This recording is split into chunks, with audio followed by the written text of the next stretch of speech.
Eu quero que você mantenha a sua Bíblia aberta, então, na primeira carta de Paulo aos Coríntios, capítulo 11.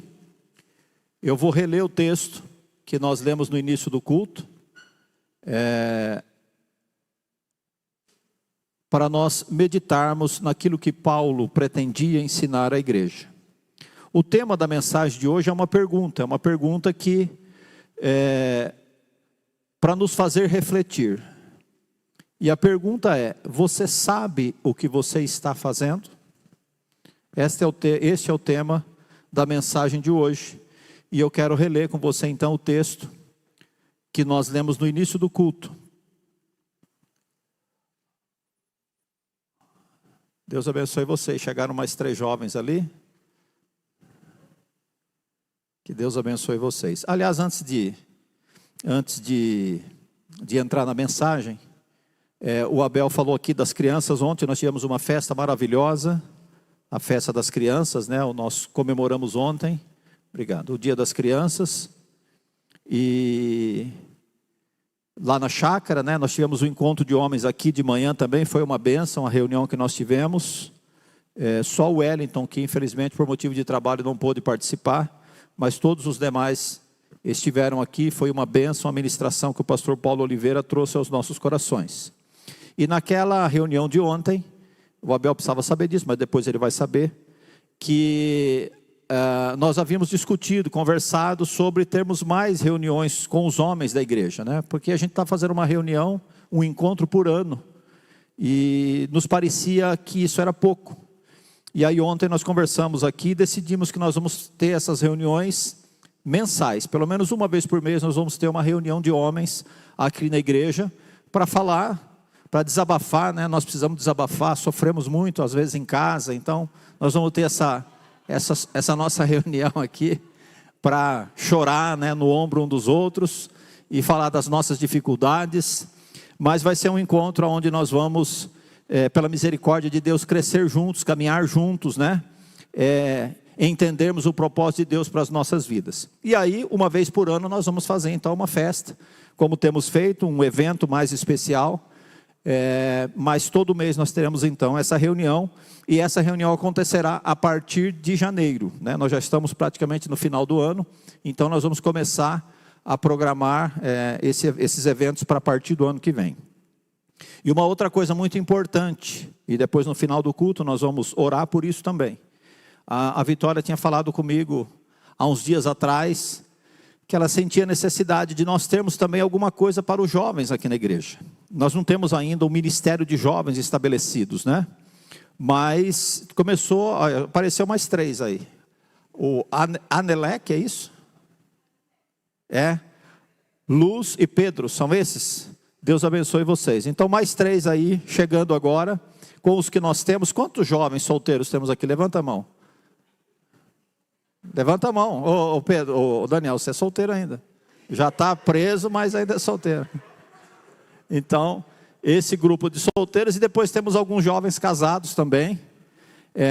Então, a partir, o Abel vai programar isso, mas a partir de agora nós teremos um tempo também dedicado aos jovens da igreja, com uma liderança, com aconselhamento, com estudos. Alguém que tenha disposição, né, e energia para caminhar com vocês, no ritmo de vocês, e ouvir vocês, aconselhar vocês, e vai ser uma bênção.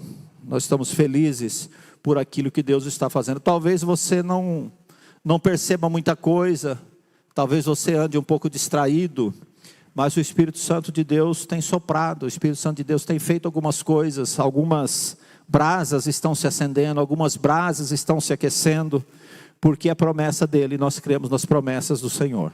Amém? Então, esses 2 avisos. E agora nós vamos reler então, se você quiser acompanhar, 1 Coríntios capítulo 11, a partir do verso 17. Repito, Paulo aqui, ele escreve uma carta para a igreja de Corinto, e o propósito de Paulo ao escrever essa carta é corrigir algumas distorções que havia naquela igreja. Eles começaram a se perder, começaram a fugir das doutrinas, dos ensinamentos que Paulo havia deixado, E então, com o propósito de corrigir a rota, de trazer esses irmãos novamente para a doutrina correta, para o ensinamento correto, Paulo escreve esta carta. E aparentemente parece ser uma carta dura, porque é uma carta de correção. Neste particular, então, ele diz a partir do verso 17: nisso que eu vou lhes dizer, não os elogio, pois as reuniões de vocês fazem mais mal do que bem. Em primeiro lugar, ouço que quando vocês se reúnem como igreja, há divisões entre vocês. E até certo ponto eu creio. Pois é necessário que haja divergência entre vocês, para que sejam conhecidos quais dentre vocês são aprovados. Quando vocês se reúnem, não é para comer a ceia do Senhor, porque cada um come a sua própria ceia, sem esperar pelos outros. Assim, enquanto um fica com fome, o outro se embriaga. Será que vocês não têm casa onde comer ou beber? Ou desprezam a igreja de Deus e humilham os que nada têm? Que lhes direi? Eu os elogiarei por isso? Certamente que não. Pois eu recebi do Senhor o que também lhes entreguei. Que o Senhor Jesus, na noite em que foi traído, tomou o pão e, tendo dado graças, partiu e disse: isto é o meu corpo que é dado por vocês. Façam isto em memória de mim.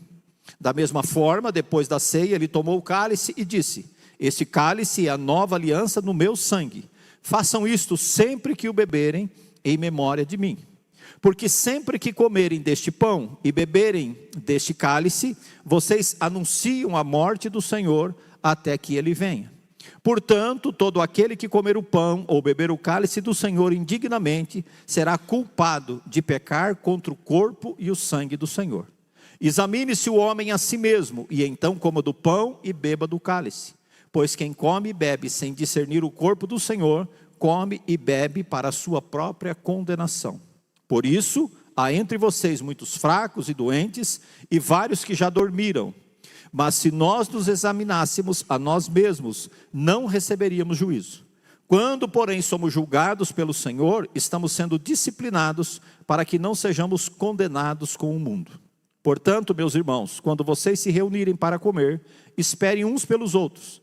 Se alguém estiver com fome, coma em casa, para que quando vocês se reunirem, isto não resulte em condenação. E Paulo tinha mais coisas para dizer, porque ele termina dizendo: quanto ao mais, quando eu for, darei instrução a vocês.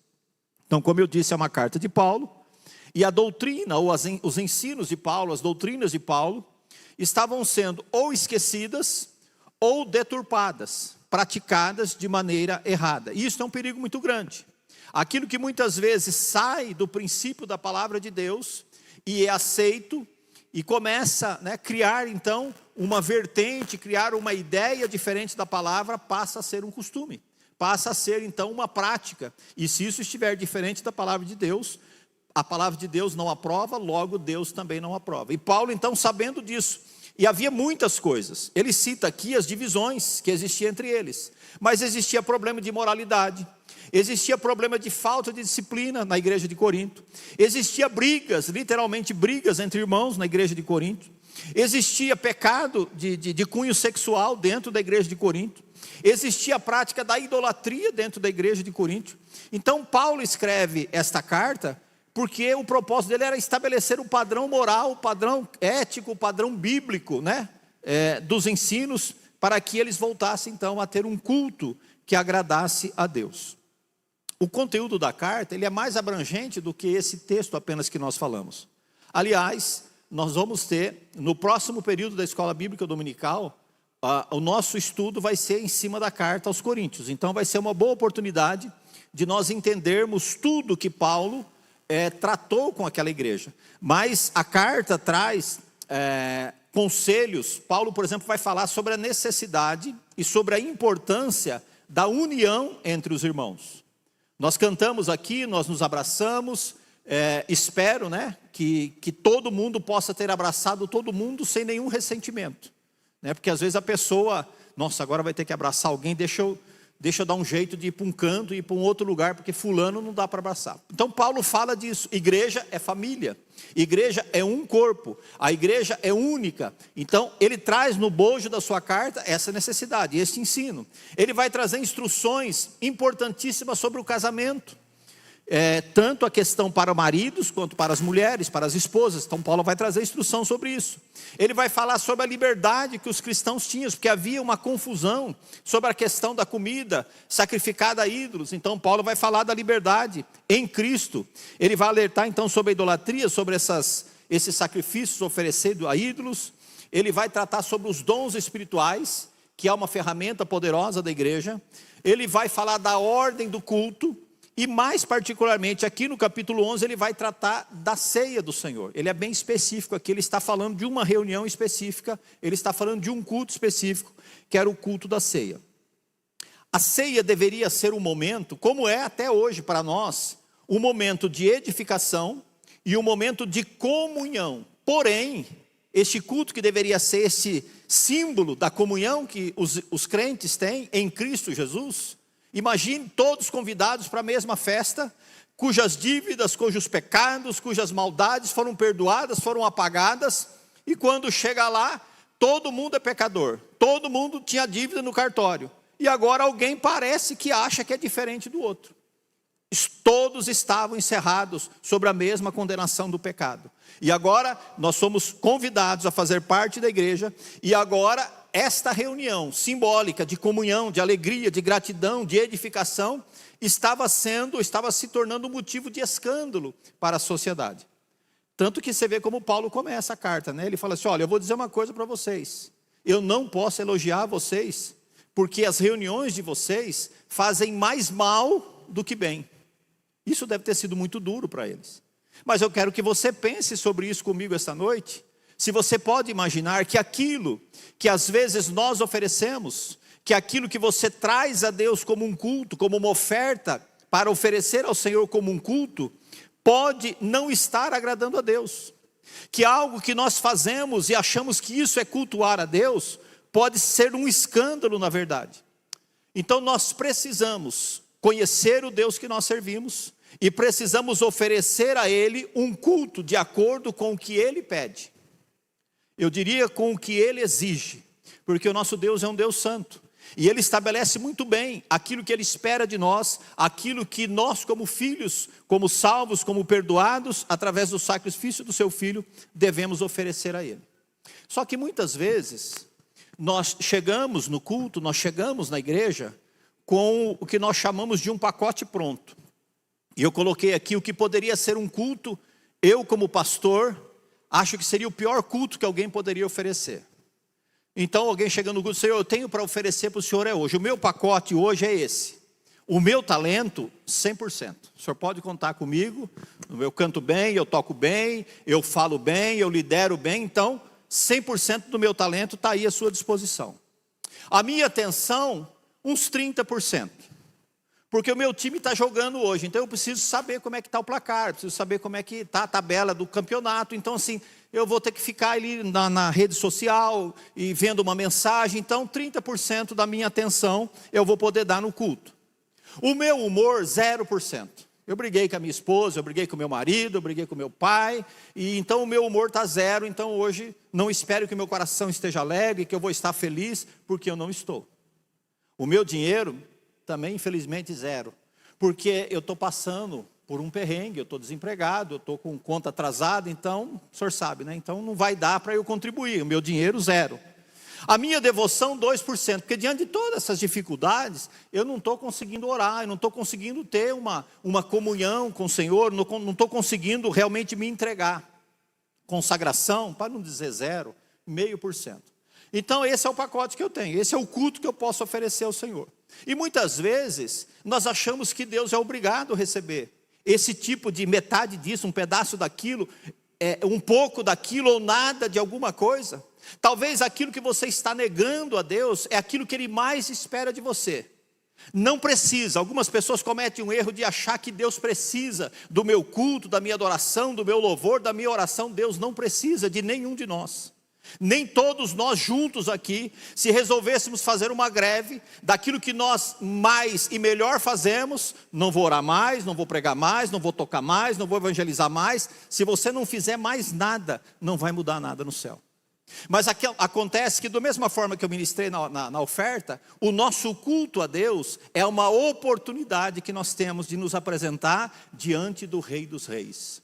E de apresentar a Ele uma alegria, uma devoção, uma gratidão em forma de culto. Porque é isso que Ele espera de nós. É para isso que nós fomos salvos. Eu mencionei domingo passado aqui, vocês devem se lembrar, como deve ser o nosso culto. O nosso culto, ele deve ser cristocêntrico. Nós nunca cultuamos personalidades. O nosso culto não é, a nossa atenção no culto não é para o pregador. A nossa atenção no culto não é para ninguém. Pode ser o pregador mais importante, mais conhecido, mais famoso. Embora a gente normalmente não tenha esse tipo de pessoas aqui, né, conhecidos, famosos. Mas não é o pastor, não é o cantor. A nossa atenção, o nosso foco no culto está em Cristo Jesus. Quando nós olhamos para essa mesa, ela precisa nos remeter a uma imagem de Cristo crucificado por causa dos nossos pecados. Então Ele é o centro do nosso culto. No nosso culto, e eu falei isso a semana passada, não existe plateia. Ninguém vem à igreja para assistir, ninguém vem à igreja para olhar, para admirar, para ser servido. É um erro pensar que as pessoas existe infelizmente alguns lugares que o culto é planejado para isso. Qual é o tipo de música que o pessoal gosta? Então a gente vai trabalhar as músicas que eles gostam, a gente vai escolher um tema de mensagem, que certamente não seria esse que nós estamos pregando hoje, mas um tema de mensagem que possa, né, atingir os corações, trazer uma certa satisfação, e também não vai ser um sermão demorado para não cansar ninguém. Então prepara-se um culto de acordo com o público. E eu pergunto para você, um culto assim é para quem? É para Cristo ou é para o público? Nós não estamos aqui para cultuar a nós mesmos, nós estamos aqui para cultuar ao Deus vivo. Então o nosso culto, o nosso centro é Ele, é para Ele. Então antes de receber algo, antes de vir aqui para contemplar algo, nós viemos aqui para entregarmos-nos a Ele. Para entregar o nosso coração, para entregar a nossa adoração, para entregar o nosso louvor, para entregar as nossas ofertas, para entregar. Ah, pastor, mas eu estou triste, não tenho dinheiro. Entregue-se a Ele, derrame-se diante dEle, entregue-se a Ele reconhecendo que Ele é o Senhor nesta reunião, e Ele pode mudar a sua situação, o seu estado, o seu humor, ainda antes do culto terminar. Então, quando as coisas são feitas para as pessoas, nós estamos automaticamente desprezando Deus. E assim, infelizmente, eu preciso citar, eu acho que vocês sabem disso, existem igrejas que tem de tudo. Então assim, você pode ir numa igreja onde você escolhe um lugar igual cinema, igual avião, né? Você vai lá, compra passagem, eu quero sentar na janela, na fila tal, na asa, na frente, no fundo. Então aquela igreja te oferece um lugar VIP para você sentar. Se você for VIP, obviamente. Se você não for, você vai sentar no meio da multidão. Existem igrejas em que você passa pela entrada da igreja e tem uma cafeteria. Não acho pecado isso. Mas a pessoa compra um café, compra um salgado, compra uma pipoca e vai para o culto. Enquanto o culto está rolando, ele toma um cafezinho, ele come uma pipoca, ele come um salgado. Será que isso a gente pode chamar isso de culto? Será que isso não é uma das coisas que Paulo falava, que naquela época, viu? É para cultuar Deus mesmo que vocês estão se reunindo? Quando vocês fazem isso, quando vocês criam essas coisas, será que é a Deus mesmo que vocês estão querendo cultuar? Será que você deixou a sua casa e veio aqui para oferecer um culto a Deus? Ou para tomar um cafezinho, para comer uma pipoca? O que normalmente se faz no cinema, né? Em qualquer outro lugar, menos na igreja, menos no lugar de culto a Deus. E eu quero dar aqui para vocês algumas referências do que a palavra de Deus nos recomenda. Abacuque capítulo 2, versículo 20 diz assim: o Senhor está no seu santo templo, cale-se diante dele toda a terra. É óbvio que esse texto não está dizendo, olha, vocês ficam em silêncio aí, não abre a boca, não abre o bico. Não, você deve glorificar a Deus, você deve abrir a sua boca, você deve se alegrar na presença de Deus. Ele está falando de um silêncio respeitoso, de um silêncio de reverência, de um coração que está ligado com os céus. Então esse é o tema, cale-se diante dele toda a terra, porque o Senhor está no seu santo templo. E esta é a casa de Deus, e Ele está aqui. Então o nosso coração não pode ficar titubeando, preocupado, olhando, esperando, buscando. Nós estamos na presença de Deus. Eclesiastes 5:1 diz: guarda o teu pé quando entrares na casa de Deus. Esse versículo nos convida a analisarmos, a entrarmos na presença de Deus com reverência e com temor. A casa de Deus não é qualquer lugar, o culto não é qualquer lugar. É um lugar da presença de Deus, é o lugar da glória de Deus. Eu não posso usar a sala de aula hoje, porque a sala de aula também já está distorcida. Mas existem alguns ambientes, por exemplo, uma reunião de trabalho na empresa, uma audiência de um juiz. Alguém já teve uma audiência? Como é que funciona lá? Todo mundo fica conversando? Todo mundo fica batendo papo, fica com o celular na mão? Pode entrar com uma pipoquinha? Pode ficar saindo a hora que quer? E estão diante de autoridades humanas. Então, diante de Deus, a nossa reverência deve ser redobrada. Mateus 21:3 diz: a minha casa será chamada casa de oração. Então, quando nós estamos neste lugar, nós precisamos estar ligados com o céu. Nós precisamos entender a importância de falarmos com Deus, a importância de ouvirmos a voz de Deus, a importância de respeitar o lugar de culto a Deus.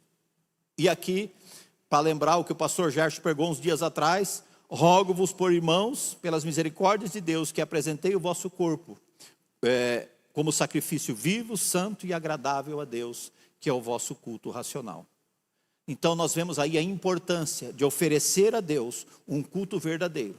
Não é um tempo qualquer, não é alguma coisa irracional, não é uma coisa correndo, mas eu vou para a igreja, eu estou no lugar do culto, eu estou na casa de Deus, Deus está neste lugar. O culto em toda a Bíblia, desde o Antigo Testamento, sempre foi e sempre será uma resposta, uma manifestação do nosso coração diante de quem nós entendemos que Deus é. E talvez por isso alguns ofereçam um culto mais ou menos a Deus, porque o Deus que eles olham, o Deus que eles entendem é um Deus mais ou menos, então eles oferecem um culto mais ou menos. Mas o nosso Deus, Ele merece toda a honra, todo o louvor, toda a glória e toda a majestade. Nós devemos nos curvar diante desse Deus, porque o culto nunca foi e nunca deve ser resultado de criatividade humana. Nunca deve ser resultado de algo da nossa mente criada, mas sim do quebrantamento, da alegria que nós sentimos e do desejo que nós temos de adorar um Deus que é santo, um Deus que é único, um Deus que é verdadeiro. Então, diante disso, é por isso que Paulo chama a atenção daquela igreja, porque naquela época, a reunião da ceia, ela incluía uma refeição. Eu estava explicando isso para o Amós um dia. Tanto que ele fala assim: depois de cear, tomou o pão, ou seja, já tinha havido uma refeição. Então, naquela época, o culto da ceia era uma reunião da comunidade. E o que acontecia nessa reunião? Cada crente, cada irmão levava um prato, e lá na igreja, eles se reuniam e distribuíam, e compartilhavam aquele alimento, repartiam aquele alimento e participavam todos juntos.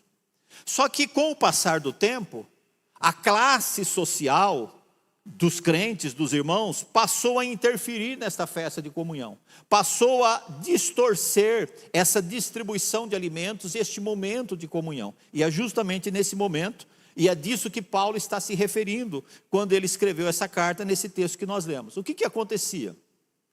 Os ricos chegavam primeiro.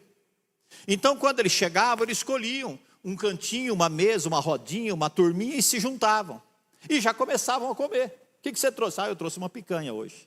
E aí, o que você trouxe? Eu trouxe, sei lá o que, um filé mignon. Então, já vamos comendo. Só que os pobres, como naquela época, ou como hoje naquela época, os pobres trabalhavam. Muitas vezes não tinham como se locomover, não tinha meio de locomoção como os ricos tinham. Então eles tinham que trabalhar o dia todo, eles tinham que ir para casa a pé depois de um final de dia de trabalho, e eles tinham que voltar para o local de culto também a pé. Então, enquanto o coitado do pobre, do menos favorecido, fazia toda essa jornada, quando ele chegava na igreja, fim de festa. A turma já tinha comido. Paulo diz aqui que alguns já estavam até bêbados. Então, assim, o culto para eles perdeu o sentido. E é por isso que Paulo, então, faz isso, e depois ele fala assim: porque eu recebi do Senhor o que eu vos ensinei. Ou seja, isso que eu estou falando para vocês é o que Jesus disse que deveria ser essa reunião. É como o Senhor disse que deveria ser este culto. E vocês estão fazendo tudo errado. Paulo usa uma expressão aqui, que a divisão entre vocês, deixa eu achar aqui a expressão.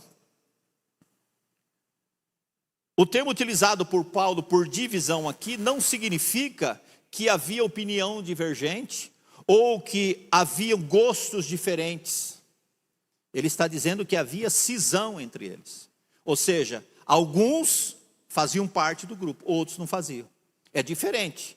Nós podemos ter opiniões diferentes, desejos diferentes, gostos diferentes. Mas enquanto família de Deus, enquanto família de Cristo, nós estamos encerrados no mesmo sacrifício. Estamos debaixo da mesma aliança, da mesma bênção, do mesmo sangue que perdoa os pecados de nós todos. Então Paulo ficou indignado com aquilo. Falou, então por que vocês acham que vocês são melhores? Porque vocês são ricos, porque vocês chegam mais cedo, porque vocês têm conforto, chega aqui, vocês comem tudo, se embriagam e desrespeitam. Então eles acabavam pecando contra Deus e contra o seu irmão. Então, ao invés dos ricos e dos pobres sentarem-se na mesma mesa e desfrutarem da comunhão para a qual o culto foi planejado, o culto era realizado, havia essa separação. Logo, havia humilhação, havia tristeza, havia um sentimento de desprezo, porque estava tudo errado. Ô Anísio, pega o controle para mim que eu regulo aqui, por favor.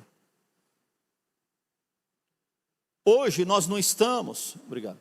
Hoje nós não estamos num banquete aqui. O nosso culto não inclui uma refeição. Alguns irmãos gostariam que fosse assim, né, Amós? Não seria pecado se nós não cometêssemos o erro que aquela igreja cometia. Mas o nosso culto não prevê um alimento, né, uma comida coletiva. Mas nós estamos aqui diante de um banquete espiritual. Nós estamos aqui diante de um culto, de uma oportunidade de oferecer a Deus o nosso coração, de oferecer a Deus a nossa devoção, de oferecer a Deus a nossa gratidão, de oferecer a Deus o nosso louvor, e isto é maravilhoso. Essa é uma oportunidade ímpar, e quando nós estamos na casa de Deus, é o amor e a união que Cristo nos trouxe, deve ser percebido, e deve ser desfrutado por nós. Então, a razão de estarmos aqui, é que nós nos amamos. Nós reconhecemos que somos amados em Cristo, nós reconhecemos que somos perdoados em Cristo, e então nós fazemos parte do mesmo grupo. Estamos indo para o mesmo lugar, estamos indo para o mesmo destino, então nós caminhamos juntos, e por isso ajudamos uns aos outros, e nos amamos uns aos outros. Se nós viemos aqui para cultuar, se nós viemos aqui para cantar, se nós viemos aqui para pregar, se nós estamos aqui e pretendemos participar da mesa do Senhor, da ceia do Senhor, é porque nós entendemos que o amor verdadeiro, o amor em Cristo Jesus, nos une através do seu sacrifício. Não é através do que eu posso dar, não é através do que eu sou, não é através do que eu faço, mas é através do que Ele fez. E é por isso que o limitador é o sacrifício de Jesus. E é por isso que nós não podemos achar jamais, mas fulano não deveria, fulano não merecia. É por isso que Paulo fala assim, cada um examine-se a si mesmo, não examine o outro, examine a você mesmo, e assim como do pão e beba do cálice.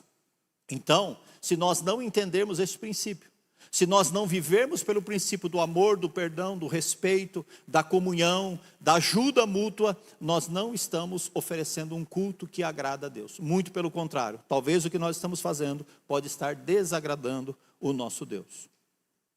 E Paulo então no versículo 27 diz assim, porque todo aquele que comer o pão ou beber o cálice do Senhor indignamente, será culpado de pecar contra o corpo e o sangue de Jesus, do Senhor. Examine-se o homem a si mesmo, e então coma do pão e beba do cálice. Pois quem come e bebe sem discernir o corpo do Senhor, come e bebe para a sua própria condenação. Então nesse texto, ou nesses versículos, Paulo declara que há uma consequência se nós participarmos deste culto, se nós participarmos da mesa do Senhor de uma maneira imprópria, de uma maneira irreverente, de uma maneira inconsequente, se nós não entendermos ou se nós não discernirmos o corpo de Cristo. E aqui existem duas explicações para discernir o corpo de Cristo. Algumas pessoas defendem que Paulo está falando aqui dos elementos da ceia. Se você não discerne que o cálice representa o sangue e o pão representa o corpo de Jesus, que foi pregado naquela cruz, e por aquele sacrifício, pela sua morte, pelo seu sofrimento, nós fomos perdoados e agora nós temos acesso a Deus, então você não está discernindo o corpo de Cristo, o corpo de Jesus. Mas no contexto que nós estamos vendo aqui, não parece que Paulo está falando do pão e do vinho, ou do corpo de Cristo. Mas ele está falando da igreja. Quem não discernir o corpo de Cristo como igreja, que é o que eles estavam fazendo ali. Eles estavam errando nesta parte. Um come, o outro passa fome, um fica embriagado, o outro fica sem comer, um tem lugar de honra e o outro é desprezado. Então, qualquer das duas interpretações, elas são perfeitamente aceitáveis e cabíveis. Porque uma vez que você não discerne o seu irmão, no respeito do seu irmão, não entende que Cristo morreu por ele tanto quanto morreu por você, é porque você não está entendendo o sacrifício de Jesus na cruz. É porque você também não está discernindo o corpo de Cristo que foi pregado naquela cruz. De qualquer forma, ainda hoje é necessário, é urgente que nós exercitemos esta ordenança, não de uma forma religiosa, não de uma forma mecânica ou automática, mas com uma reverência profunda, eu diria mais profunda, e adotarmos, além de adotarmos, um modo solene ao participarmos da ceia do Senhor. Nós não podemos, meus irmãos, participar da mesa, participar da ceia, participar de um culto a Deus, se nós não estivermos 100% focados nisso, se nós não estivermos 100% desejando isso. Eu acho que o Doni falou hoje na escola bíblica dominical, se você olhar a escola bíblica hoje foi uma bênção. Quando você vê Deus falando, e uma coisa chamada, qual é a expressão que nós usamos no tema? Obstinação. Quando a obstinação afasta você de Deus. E você vê, através do profeta Jeremias, aquele povo, aquela nação, sendo claramente orientada por Deus, repreendida por Deus. Não faça isso, não vão para o Egito. Essa ideia de vocês de fugir para o Egito não é boa.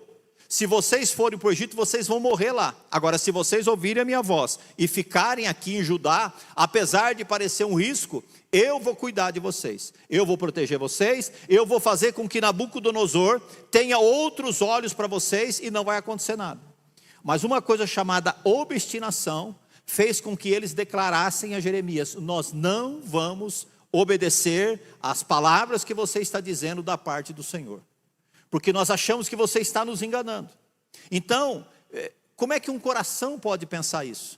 E era o povo que estava lá, era o povo de Deus, era o povo que pretendia servir a Deus, era o povo escolhido de Deus. Então nós precisamos tratar o nosso coração, nós precisamos tratar a nossa mente, para oferecer a Deus um culto verdadeiro, para entender o princípio de participar desta mesa, deste culto de comunhão, jamais como sendo um ritual religioso.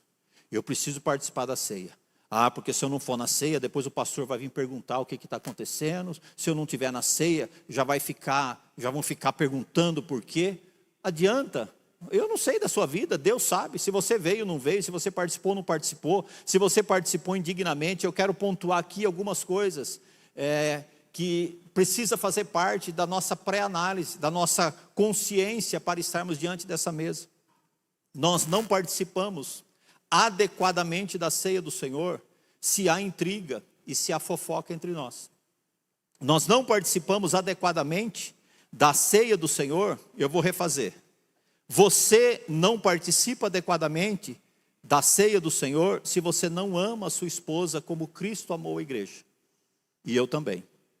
Você não participa adequadamente desta mesa da ceia do Senhor se você não respeita o seu marido conforme a palavra de Deus diz que precisa ser.